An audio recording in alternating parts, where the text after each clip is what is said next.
Hey, sick stupid bastards. Guess what? We're watching some new dumb shit. Netflix, we've got top 10 in the United States today. The Queen's Gambit. We're going for the top shelf right away. Only the best for your boy. Let's see how it goes. Now, the Queen's Gambit is a chess term. Substances, language, smoking. Jesus. Oh, right. So it didn't say nudity. I was waiting for it. I was like, are we going to get this right away? Are we going to get this? And then, no, we didn't get that. Bit of an interesting opening there. I kind of like it. You know, it's not voiceover. It's not dumb shit. It's got a little more going on for it. So appreciated. She slovenly has some vices, it looks like we've got going on here, which is a good introduction to a protagonist. Give him a little bit of dimension right from the bat. And obviously alcoholism and taking pills and that kind of stuff is, it's like the innocuous version of vices that you can get away with in movies. If she had been introduced kicking a puppy, that would be a different situation. Why does her hair look so good? She didn't take a shower. Did you see her brush anything? Did it look good just a second ago? I don't know. Alright, I hope they're not leaning too heavily on, oh, cute girl says the F word a bunch for purposes of character or making it edgy or some shit like that. I hope.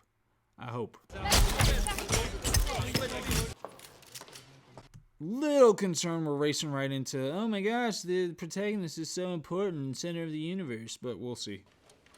It is chess.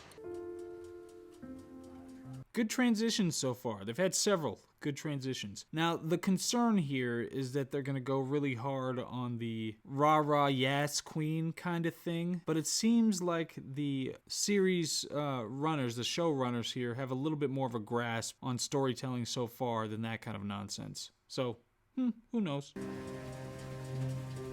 Nice, clean way to throw in some backstory in the midst of the momentum you've already got going along with the main storyline, the main narrative. Okay, like I said, it's a little more mature kind of writing we've got going on here. One flew over the cuckoo's nest. They done drugged her.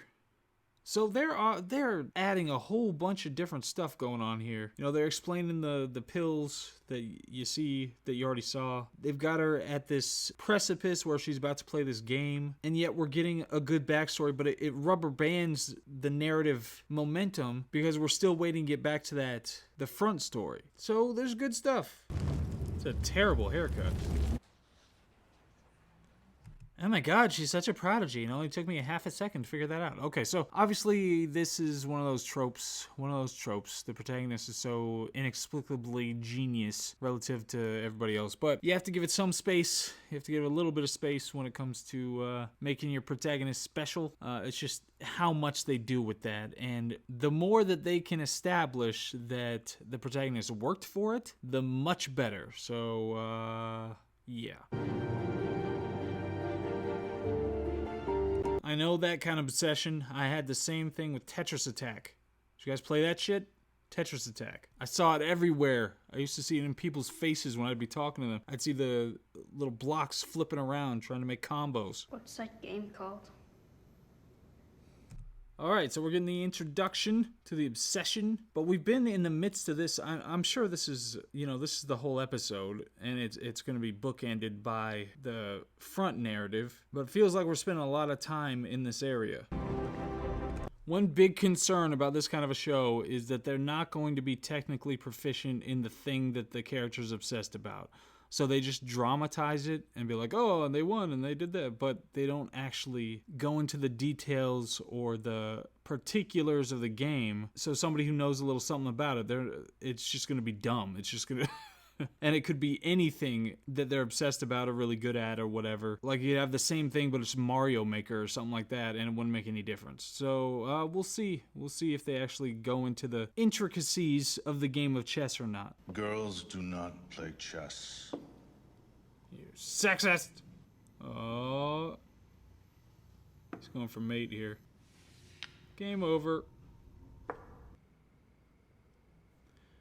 Alright, so, she had all those pills and she's in bed. It's 11 o'clock right now. I thought I'd be quitting the shit out of this fucking show. But it turns out I'm not, so I'm gonna rage pause it. This is the second rage pause that we've done. I think it's justified so far with this particular show. So this gets a rage pause, and I'm gonna see you on the next one. See you fuckers later.